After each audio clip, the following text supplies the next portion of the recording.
Hello and welcome back to Dino, only on RiotRadio.ca and all of our other affiliations, and technically YouTube. That's where we are right now. Today we are talking about more Canadian dinosaurs. We're making our journey slowly through it. And today's funny. It's funny enough. It's an episode kind of tailored all towards hadrosaurs and the family Hadrosaurine, which was not in any way, shape, or form planned. It just happens to work out that one of the only G dinosaurs to be found in Canada, and then one of the only H dinosaurs to be found in Canada, and one of the L dinosaurs happen to all be hadrosaurs. So with that being said, we're going to talk about dinosaurs today. If you're just joining us for the first time ever, my name's Eldin.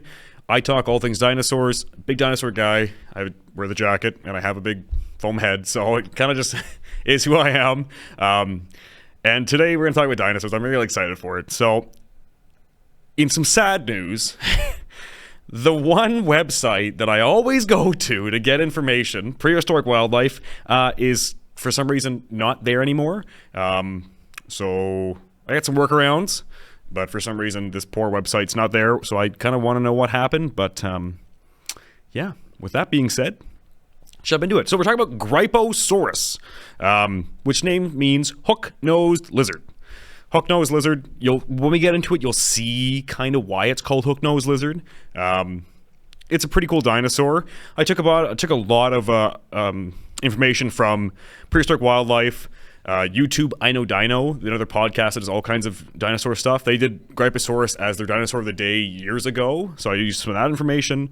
Wikipedia and Dinopedia, these are all fantastic sites to get information from, and I recommend that if any information that I say is missing, check out the websites. There's all kinds of stuff there. So when did it live? It lived in the late Cretaceous, which is about 86 to 71 million years ago. It was first found in 1913 by George Sternberg from the Dinosaur Park in Alberta. It was a skull and a partial skeleton.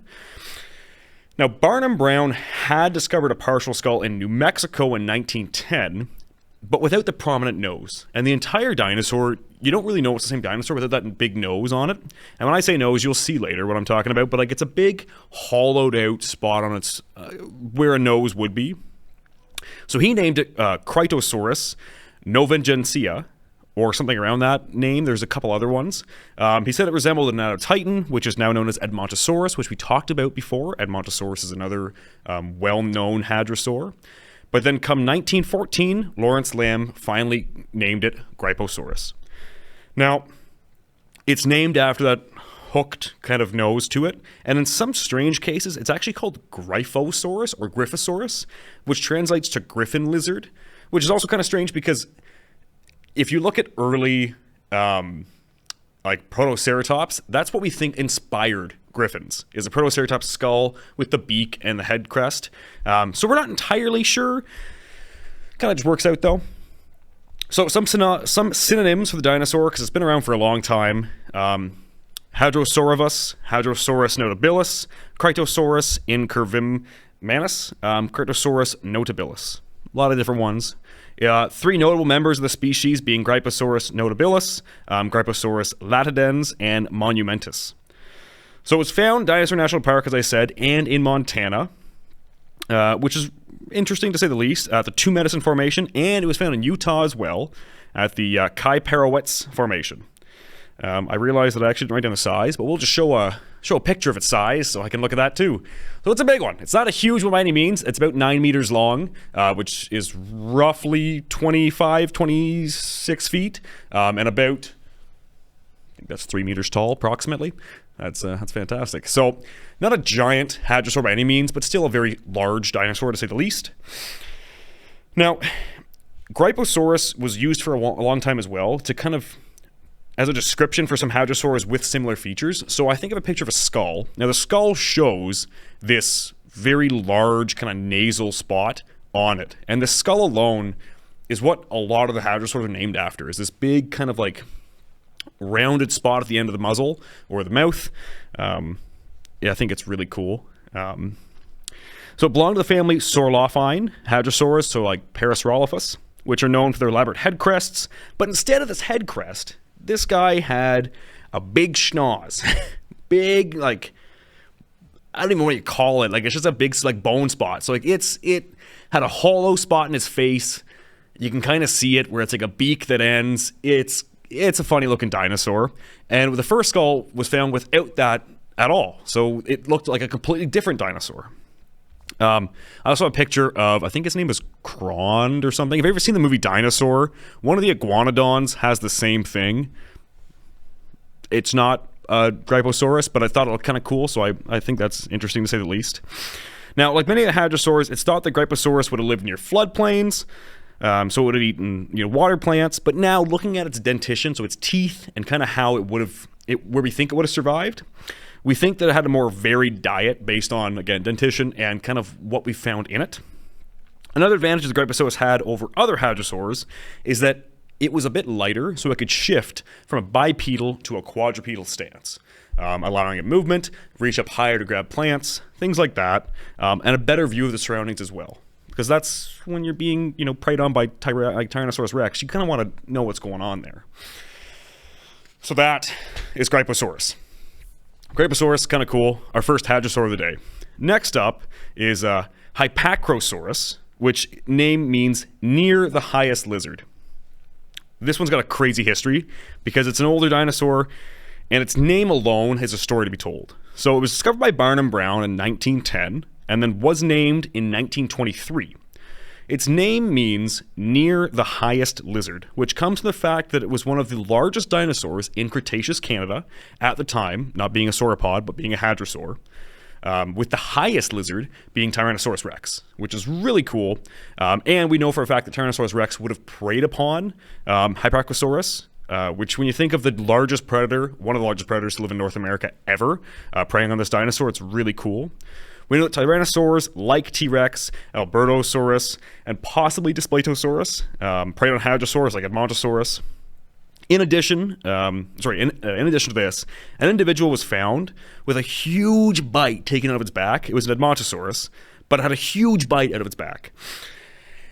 And it's almost like kind of lining up. The bite lines up perfectly fine with a T-Rex's skull. So we know T-Rex definitely preyed on this animal. Two species of Hypacrosaurus, one being Hypacrosaurus altispinus and Hypacrosaurus stebingeri. Now, funny names. Altispinus is what we're going to really talk about today. So altispinus had these tall neural spines on the back of its vertebrae. So it made it taller than it actually was. So it looked huge, but it really wasn't that big. So it was about 30 feet long, which is about 10 meters, and could have been about 3 meters or 9.3 feet tall. So bigger than the other one for sure, and definitely a bit of a funny looking one. So again, a head crest, a larger dinosaur, not again gigantic by any means, but still big enough to be the near highest lizard. So some individuals, we think some ideas is that neural spine, because it had like a bit of a hump to it all of a sudden, neural spine could have made its body much taller. It did make its body much taller. It had been used in mating displays, possibly territorial displays. It could have been used for fat storage, like modern day camels, which is kind of it's not a fleshed out idea, but it's an idea. And it could have been used as a swimming aid, because like a fin, like a big fin, so this sucker's going through the water. I don't really think that's would ever happen, but I think it was kind of cool. And then Altispinus stebingeri is just as important as the overall species, like Maiasaurus as well, which kind of works out because Mother's Day just passed, and Maiasaurus was kind of like the motherly dinosaur. So we know for a fact that most of stebingeri, the fossils we have, are from juveniles and eggs, which you don't always get eggs, which can really kind of tie in how the dinosaurs came to be. So with fossils, and fossils from Maiasaurus, it allows us to look into early lives of these hadrosaurs, which is really tough to do nowadays because, again, they're not here. We don't really know. It kind of just works out nicely, but we know that I'm getting all tongue-tied, sorry. Hypacrosaurus stebingeri laid approximately 20 eggs, which is a big clutch when you think about it, and the eggs were about 18.5 centimeters long. That's a huge egg. And then the embryos would get to be about 60 centimeters long by the time they hatched. Kind of wild when you think about it. That's a big egg to have to push out. I don't think I'd ever want to do that. So it had a hollow crest like Corythosaurus, but it was more pointed than rounded and kind of skinnier towards the top. So Corythosaurus, we talked about earlier as well, had a nice kind of round crest, while this one would kind of be like a sharper edge, where it's not, again, it's not like a point, it's not using like an arrowhead, but it's not nearly as flushed out or as fancy. So it's found in Alberta at the Horseshoe Canyon Formation, and again in Montana. Pretty cool, from the Two Medicine Formation. Between the two species, again, size is kind of varied, but we know for a fact that it would have weighed as much as a modern-day black rhino. I think it's kind of cool. We also know from fossils of the hatchlings that by the time they kind of got to like a quote-unquote like young stage, they're about 1.7 meters or about 5 feet after kind of like that first little bit of time being out. That's a huge baby. Like, can you imagine that? Your first couple months, you are now, well, as tall as Justin. Like, that's a big dinosaur to pop out of an egg. Of course, it grew, but it also lived during the Campanian of the Maastrichtian of the Cretaceous. So that's about 75 to 67 million years ago. Now, there was some paleo art we have of Hypacrosaurus and a Styracosaurus as well. I don't really know if Styracosaurus, or I think it could be a Chasmosaurus, if the two of them lived at the same time. I will put in the link where I got that picture from, because I didn't do it, and there's a ton of people who do amazing paleo art. But really cool to kind of think of and really cool to see. And now, onto our last one, is probably one of my favorite dinosaurs. I kind of feel like a cop-out whenever I go with this dinosaur because it's just so well known. It's Lambeosaurus. Lambeosaurus is the #1 hadrosaur for a reason. Before we even start, just one fun fact about it is if you look at most books depicting hadrosaurs, it's a Lambeosaurus. Most toys, anything, Dinosaur King, Fossil Fighters, you name the game, Lambeosaurus plays a huge role. Lambeosaurus is also named after Lawrence Morris Lamb, who we talked about. He was a paleontologist. So Lambeosaurus means lamb's lizard. It was named by William Parks in 1923, which is kind of funny that it wasn't named by Lamb, it was named by Parks.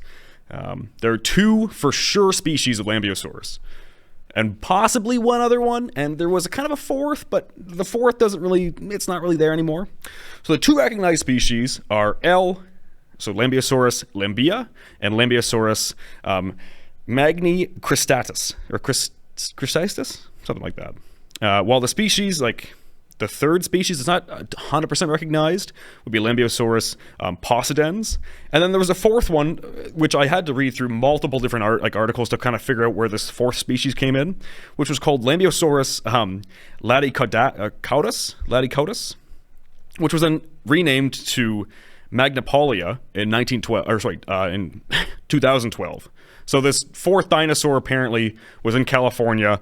Not the same dinosaur, but for a while there was 4 possible species. Kind of cool. It was a large hadrosaur maxing out about 3 meters or 9.6 feet long. No, tall, yep. And being up to 10 meters long or 30 feet. So arguably one of the biggest we have. I think the largest hadrosaur ever is Shantangosaurus, but Lambeosaurus is pretty close. So it's a funny little guy because, again, found in Alberta. We know that it was in the upper parts of Montana as well. But that weird coincidence where we thought we found it in somewhere else was Baja, California.